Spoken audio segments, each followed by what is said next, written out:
अच्छा सुनो, सब्सक्राइब करते वक्त ना घंटी बजा देना ताकि जब मैं ऑनलाइन आऊँ तो तुम्हारे फोन की भी नमस्कार दोस्तों, आप सभी का स्वागत है हमारे YouTube चैनल पर। तो आज हम बात करेंगे डीएलएड एग्जाम 2020 लेटेस्ट अपडेट।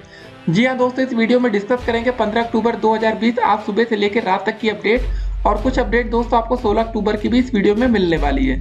तो चलिए दोस्तों वीडियो को शुरू करते हैं। और सबसे पहले बात होगी पीएनपी लेटेस्ट अपडेट के बारे में, और उसके बाद डीएलएड 2017, 18, 19 बैच लेटेस्ट अपडेट। एक और दोस्तों महत्वपूर्ण जानकारी आपको हम देना चाहते हैं कि जो दोस्तों बच्चे हैं डीएलएड 2017 बैच के, वो बच्चे दोस्तों न्यू शिक्षक भर्ती की तैयारी में जुट चुके हैं। जी हाँ दोस्तों, उन्होंने अपनी तैयारियां शुरू कर दी हैं नई शिक्षक भर्ती को लेकर, जो कि आने वाली है। एक और अपडेट की परीक्षा के तुरंत बाद यूपी टेट और सीटेट की तैयारी में आपको लगना पड़ेगा। ठीक है, क्या पढ़े क्या ना पढ़े उसको हम इस वीडियो में डिस्कस करेंगे। परीक्षा में कॉपी लिखने का सही तरीका क्या है। देखिए, आप डीएलएड में पेपर देने जाते हैं तो आपको ये तक अभी नहीं पता होगा कि कॉपी सही तरीके से लिखा कैसे जाता है। देखिए, स्पेशली 2019 बैच, क्योंकि अभी ये बच्चे फर्स्ट टाइम अपना पेपर देंगे तो गलतियां सबसे होती हैं। देखिए दोस्तों, दो तरह की गलतियां होती हैं। एक तो आपको ये समझना पड़ेगा कि आपकी बैक कैसे ना आए। अगर कोई पेपर 25 का नंबर का होता है तो आपको 12 नंबर लाने का प्रयास करना चाहिए। और दूसरा तरीका दोस्तों ये होता है कि अगर आप एक टॉपर बच्चे हैं तो 25 में आप 25 लाने का तरीका आपको समझ में आना चाहिए। दो चीजें हैं, ठीक है, उसको हम इस वीडियो में देखेंगे। प्रमोट करने को लेकर और परीक्षा स्थगित को लेकर जो भी लेटेस्ट अपडेट है उसको भी हम इस वीडियो में डिस्कस करेंगे। जी हाँ दोस्तों, सभी छात्रों के मन में एक ही सवाल है कि क्या पेपर रद्द हो सकता है, कैंसिल हो सकता है, कि बच्चे प्रमोट हो जाएंगे। सब कुछ हम इस वीडियो में कवर करेंगे। एक और अपडेट आपके सामने रखेंगे कि क्या सेकेंड सेमेस्टर में फर्स्ट सेमेस्टर के भी क्वेश्चन पूछे जाएंगे। जी हाँ दोस्तों, 2019 बैच के छात्र काफ़ी ज़्यादा कंफ्यूज हैं इस क्वेश्चन को लेकर कि आप जो सेकंड सेमेस्टर की तैयारी करें क्या उसमें प्रथम सेमेस्टर का कुछ पूछा जाता है कि खाली सेकंड का आता है।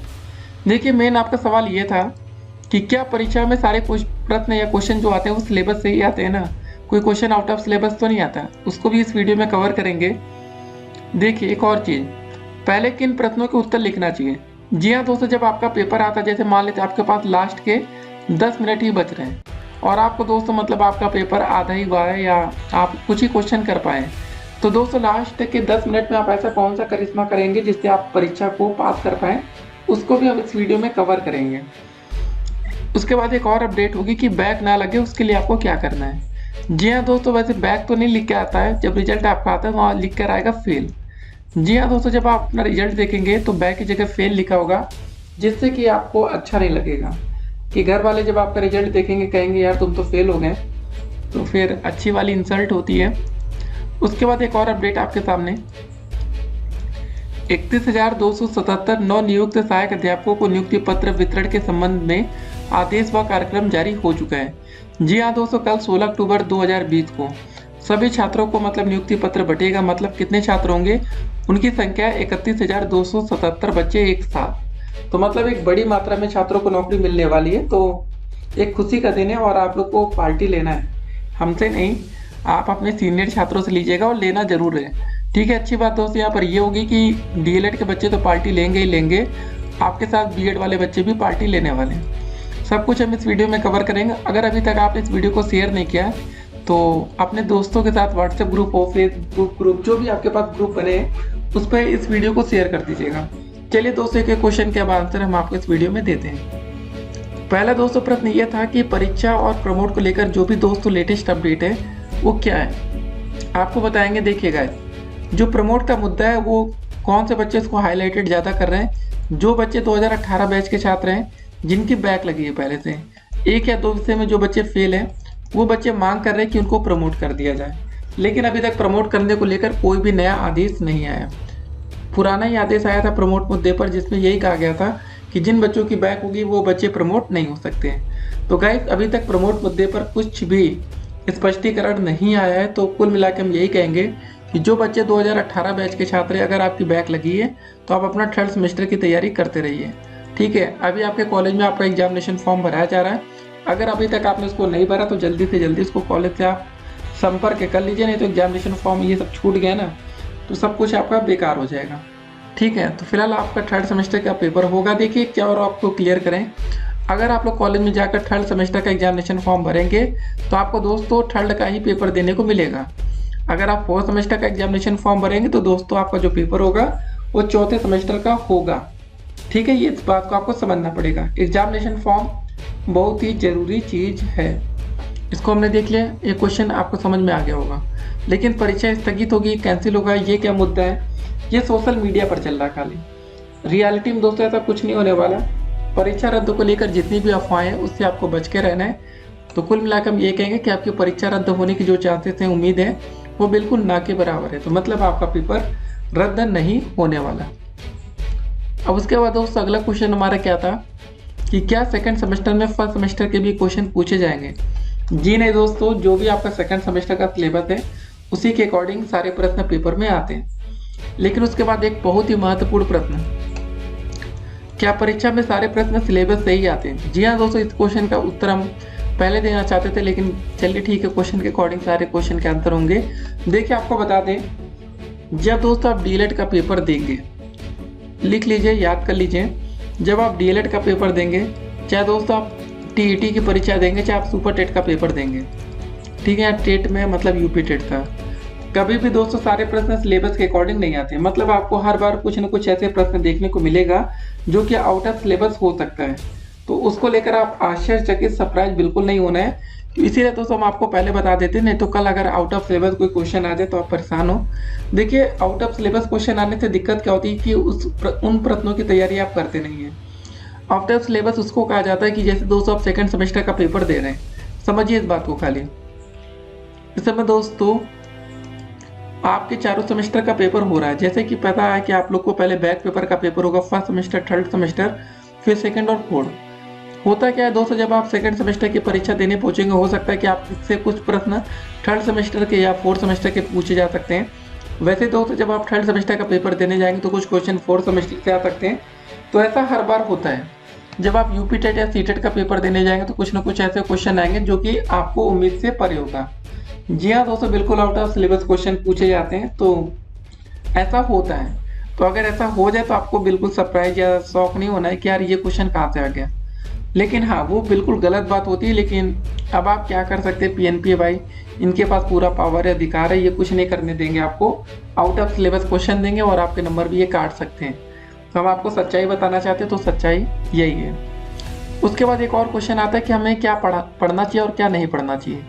देखिए दोस्तों, अगर आप किताब से पढ़ाई करते हैं, बहुत से ऐसे बच्चे होते हैं जिनको भाई सीरीज समझ में नहीं आती, तो वो किताबों का सहारा लेते हैं। तो किताबों में दोस्तों बहुत से ऐसे टॉपिक होते हैं जो कि बिल्कुल मतलब के नहीं होता, तो उसको आप इग्नोर करेंगे। जब दोस्तों आप किताब के सारे पढ़ाई कर रहे हैं ना, उस समय दोस्तों आपको सिलेबस पता होना बहुत ही ज़्यादा जरूरी हो जाता है। जो बच्चे सीरीज का सहारा लेते हैं वो उनमें देखिए जो क्वेश्चन आता है वो सिलेबस के अकॉर्डिंग होता है, तो उसमें देखिए चल जाता है। लेकिन अगर आप किताब का सहारा लेते हैं तो बिना सिलेबस के पढ़ना बिल्कुल मूर्खता होने वाली है। ठीक है, इसको जरा आप ध्यान में रखिएगा। तो क्या आपको पढ़ना है और क्या नहीं पढ़ना है। देखिए दोस्तों, आपको जैसे भी प्रश्न याद होते हैं, जैसे कुछ बच्चे ऐसे होते हैं जो बहुविकल्पी क्वेश्चन को एक बार देख लेते हैं तो वो बिल्कुल उनको रट जाता है। लेकिन बहुविकल्पी क्वेश्चन को सिर्फ आपको रटना नहीं, समझना भी है। कभी कभी दोस्तों वही क्वेश्चन अति लघुत्तरी में आ जाता है, लघुत्तरी में आ जाता है, तो फिर आप उसको लिख नहीं पाते हैं। तो अगर आप सीरीज के सारे पढ़ते हैं तो वहाँ पर जो अति लघुत्तरी क्वेश्चन है वो बहुविकल्पी में भी आ सकते हैं या लघुत्तरी में भी पूछा जा सकता है। लघुत्तरी में पूछा जाएगा तो आप उसको बढ़ा चढ़ा कर लिखेंगे। ठीक है, इस बात का जरा आपको ध्यान में रखना है। एक और बहुत ही महत्वपूर्ण सवाल, परीक्षा में कॉपी लिखने का सही तरीका क्या है। जी हाँ दोस्तों, ये सवाल का मतलब बहुत ही बच्चों का सवाल है। ये एक दो बच्चे नहीं, लाखों बच्चे हैं कि परीक्षा में हम कॉपी कैसे लिखे, सही तरीका क्या है। देखिए गाइस, सही तरीके से हम समझते हैं पहले कि पेपर आ गया, उसमें आपको कॉपी लिखनी पड़ेगी, तो सही तरीका क्या है। देखिए दोस्तों, आपको जो पेपर आता है वो 3 पैटर्न में डिवाइड होता है। पहला दोस्तों जो आपका पैटर्न होता है उसको देखेंगे, फिर उसके बाद दूसरा पैटर्न होता है, उसके बाद आपका तीसरा पैटर्न होता है। 3 पैटर्न होते हैं ना। देखिए पहला पैटर्न में दोस्तों आपका आता है बहुविकल्पीय प्रश्न। उसके बाद दोस्तों आपका जो क्वेश्चन आते हैं वो अति लघुत्तरी के आते हैं। उसके बाद दोस्तों आपका जो लास्ट टॉपिक आता है वो लघुत्तरी का आता है।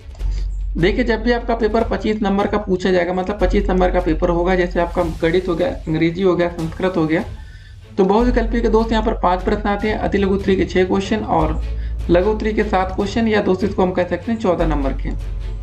देखिए आपको परीक्षा में पास करने का जो पैटर्न है उसको समझना है। उससे पहले आपको यह समझना पड़ेगा जो आपका पेपर का सीरियल होता है। सीरियल दोस्तों शुरुआत होती है बहुविकल्पी प्रश्न से, फिर अति लघुत्तरी, फिर लघुत्तरी। कुछ बच्चे ऐसे होते हैं जो उल्टा करते हैं। जब आप कॉपी लिखना शुरू करते हैं तो आपने सोचते हैं चलो पहले हम लघुत्तरी प्रश्नों को कॉपी पर लिखें, फिर उसके बाद दोस्तों आप सोचते हैं चलो बहुविकल्पी को कर लेते हैं। फिर उसके बाद आप सोचते हैं अति लघुत्तरी को हम करते हैं। देखिए गाइस, ये पैटर्न बहुत अच्छा नहीं कहा जाता। सभी को देखिए लिखने का एक अपना अपना सभी बच्चों का तरीका होता है, लेकिन हमारे हिसाब से जिस हिसाब से आपका पेपर बने। जी हाँ दोस्तों, जब आपका एग्जामिनर कॉपी चेक करता है तो उसके बाद जो आपका पेपर का पैटर्न होता है, जैसा कि पहले बहुविकल्पी क्वेश्चन आते हैं, फिर उसके बाद अति लघुत्तरी प्रश्न आते हैं, फिर उसके बाद लघुत्तरी आते हैं। ठीक है, आप सिंपल तो सोचिए कि अगर आप ही पेपर बनाए हो या आप ही कॉपी चेक करें तो आप ऐसे ही तो देखेंगे ना। जैसा पेपर है कि पहले बहुविकल्पी क्वेश्चन था उसको कर लेते, फिर अति लघुत्तरी को करते, फिर लघुत्तरी को। आप दोस्तों आप अपने मन मुताबिक पहले लघुत्तरी क्वेश्चन शुरू कर देते हैं, फिर बहुविकल्पी, फिर अति लघुत्तरी। उससे एग्जामिनर को मतलब जांचने में थोड़ी दिक्कत होती है। तो आप एग्जामिनर को आपको खुश करना है, दुखी कर नहीं आना है। तो पेपर का जो पैटर्न था आपको उसी के अकॉर्डिंग, हर कोई भी पेपर दोस्त अगर आप देते हैं कभी बचपन से अभी तक, आप पेपर के अकॉर्डिंग देंगे तो एग्जामिनर को कॉपी चेक करने में बहुत ही मजा आता है। ठीक है, मतलब उनको दोस्तों आसानी भी होती, तो हो सकता है कभी कभी आप एक आधे नंबर से फेल हो तो वो आपकी मदद कर सकते हैं। लेकिन अगर आप उनको परेशान करेंगे ना तो एक आधे नंबर वो काट लेंगे, मदद की बात बहुत दूर की हो गई। तो कॉपी लिखने का तरीका दोस्तों, आप जैसा भी पेपर का पैटर्न हो उसी के अकॉर्डिंग आप पेपर को लिखते हुए चलेंगे तो डेफिनेटली एक अच्छा स्कोर पेपर में आप करेंगे। एक और बहुत ही महत्वपूर्ण प्रश्न है कि पहले किन प्रश्नों के आपको उत्तर लिखना चाहिए। जी हाँ दोस्तों, गलती आपसे क्या होती है, जैसा कि हमने आपको बताया। अगर दोस्तों पेपर का आपका पैटर्न क्या होगा कि पहले बहुविकल्पी क्वेश्चन, फिर अति लघुत्तरी आते हैं, फिर लघुत्तरी। अब दोस्तों दिक्कत यहाँ पर यह आती है कि कभी कभी ऐसा हो जाता है कि आपके यार सारे क्वेश्चन लघुत्तरी के आते हैं। मान लेते हैं 7 प्रश्न पूछे गए पेपर में, 7 क्वेश्चन लघुत्तरी के आते हैं, लेकिन आपको अति लघुत्तरी का एक भी क्वेश्चन नहीं आता, बहुविकल्पी का भी एक भी प्रश्न आपको नहीं आता, सबको 0 है। तो दोस्तों आप यहाँ पर जो पैटर्न अपनाएंगे वो पहले आप लघुत्तरी यहाँ पर करेंगे तो बेहतर होगा, क्योंकि आपको यहाँ पर 7 के 7 प्रश्नों के उत्तर पता है तो आप पहले लघुत्तरी से शुरू कर सकते हैं। देखिए दोस्तों, कुछ कंडीशन अलग अलग होती है, लेकिन कुछ बच्चे ऐसे होते हैं जिनको बहुविकल्पी प्रश्न भी आता है, अति लघुत्तरी प्रश्न भी आता है, लघुत्तरी भी आता है, तो वो बच्चे उल्टा सीधा करेंगे तो फिर एग्जामिनर उससे नाराज होते हैं। लेकिन अगर आपको ये पहले से पता है कि यार हमारा सारा बहुविकल्पी क्वेश्चन गलत हो सकता है, अति लघुत्तरी गलत हो सकता है, तो चलिए हम लघुत्तरी शुरू करते हैं। एग्जामिनर पर आप इंप्रेशन कैसे जमाते हैं, देखिए जब दोस्तों आप कोई भी सब्जेक्ट का पेपर देते हैं, अगर आप मान लेते हैं हिंदी का ही पेपर दे रहे हैं, अगर आप दोस्तों 5 नंबर के बहुविकल्पी क्वेश्चन में 5 सही करके आते हैं, 6 नंबर के अति लघुत्तरी प्रश्नों में 6 के 6 क्वेश्चन सही हो जाते हैं, मतलब पहले 11 सही हो गए। फिर उसके बाद दोस्तों अगर जो आगे मतलब लघुत्तरी क्वेश्चन आप सॉल्व करते हैं तो अगर उसमें थोड़ा बहुत गलती भी करेंगे ना तो उसका बेनिफिट्स आपको ही मिलेगा। मतलब एग्जामिनर उतना ध्यान नहीं देगा, वो सोचेगा कि बहुविकल्पी क्वेश्चन आपको आता था, अति लघुत्तरी आता था, तो जो एवरेज एक तरह से नंबरिंग नहीं होती उसको आपको दोस्तों करके वो आपको अच्छे खासे नंबर दे देगा। इन सब बातों का आपको जरा ध्यान रखना है, ठीक है। छोटी छोटी गलतियां आप पेपर में करते हैं, फिर आपके नंबर कटते हैं, फिर आप परेशान होते हैं। अब देखिए सबसे महत्वपूर्ण क्वेश्चन यह आता है कि आपकी बैक ना लगे या आप फेल ना हो, उसके लिए आपको क्या तरीका अपनाना चाहिए। अब देखिए कभी कभी ऐसा हो जाता है जैसे कि आपका गणित का पेपर हो गया, मैथ का, ठीक है, सबसे इंपॉर्टेंट वही है, बैक उसी में लगती है, फेल उसी में बच्चे होते हैं। जब दोस्तों आपका मैथ का पेपर देते हैं, मैथ का, ठीक है ना, अच्छा तरीका है ना, तो डर भी लगेगा आपको, गलतियां भी होंगी, फेल होने के चांसेस बहुत ही ज़्यादा हो जाते हैं मैथ में। तो आपको यहाँ पर कौन सा तरीका अपनाना चाहिए। जब आपको लगे यार हमें तो पेपर में 0 नंबर का आता है, तो कैसे आप 0 से हीरो बन सकते हैं। देखिए गाइस, अगर आपको एक भी क्वेश्चन नहीं आता तो आपके सामने 2 विकल्प हैं। पहला विकल्प होता है आपका बहुविकल्पी का, दूसरा अति लघुत्तरी का, ठीक है, 5 + 6 नंबर का आता है।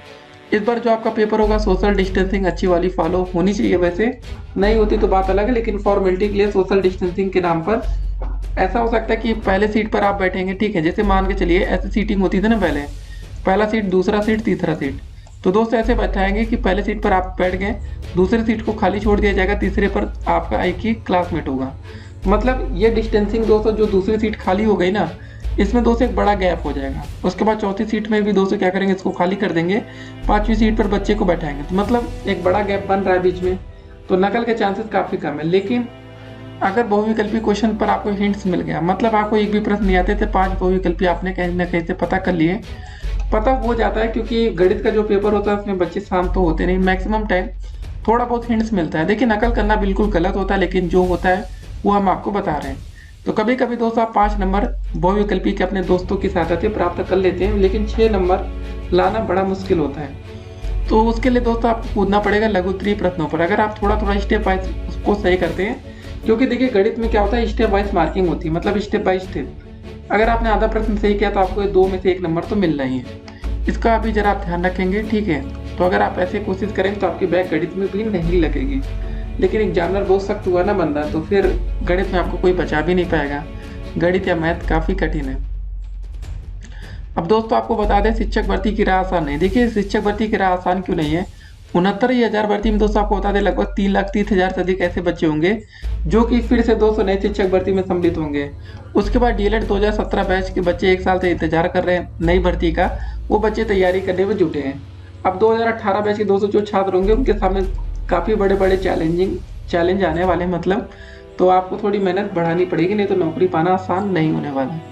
देखिए दोस्तों जैसे आपका पेपर हो जाए, ठीक है ना, 5 जुलाई 5, 6, 7 दोस्तों नवंबर में सेकेंड सेमेस्टर का होगा। उसके बाद 8 को तो छुट्टी है, फिर 9, 10, 11 चतुर्थ सेमेस्टर का पेपर होगा। उसके बाद आप लोग को टेट की तैयारी में लगना पड़ेगा। देखिए सुपर टेट तभी आप दे पाएंगे जब आपका टेट क्लियर होगा। बाकी दोस्तों और भी जो अपडेट्स होंगी वो हम आपको वीडियो के माध्यम से देंगे। फिलहाल आपको इस वीडियो में एक और बात कंफर्म करते हैं, प्रमोट को लेकर अभी तक दोस्तों कोई भी ऑफिशियल अपडेट नहीं। तो फिलहाल आप लोग अफवाह से सावधान रहिएगा। परीक्षा स्थगित होने के चांसेस ना के बराबर, लेकिन सोशल मीडिया पर अफवाहें काफ़ी हैं। परीक्षा की डेट भी बिल्कुल चेंज नहीं होने वाली। एक बात और आपको बताना चाहते हैं, डीएलएड प्रथम, द्वितीय, तृतीय, चतुर्थ सेमेस्टर परीक्षा की डेट शीट, अगर अभी तक आपने परीक्षा की डेट शीट को डाउनलोड नहीं किया तो उसका लिंक हम नीचे कमेंट बॉक्स में आपको दे रहे हैं, उसके माध्यम से आप परीक्षा की डेट शीट को डाउनलोड कर पाएंगे। ठीक है, ये सब बातें रही दोस्तों, और जो भी अपडेट्स आएंगे लेटेस्ट अपडेट्स उसके लिए कमेंट बॉक्स में जो लिंक है उसके माध्यम से आप देख पाएंगे। 16 अक्टूबर के अपडेट, 17, 18, 19 सब कुछ मिलते एक और वीडियो में। तब तक के लिए stay connected, have a nice day. और रात हो रही है तो गुड नाइट, शुभ रात्रि।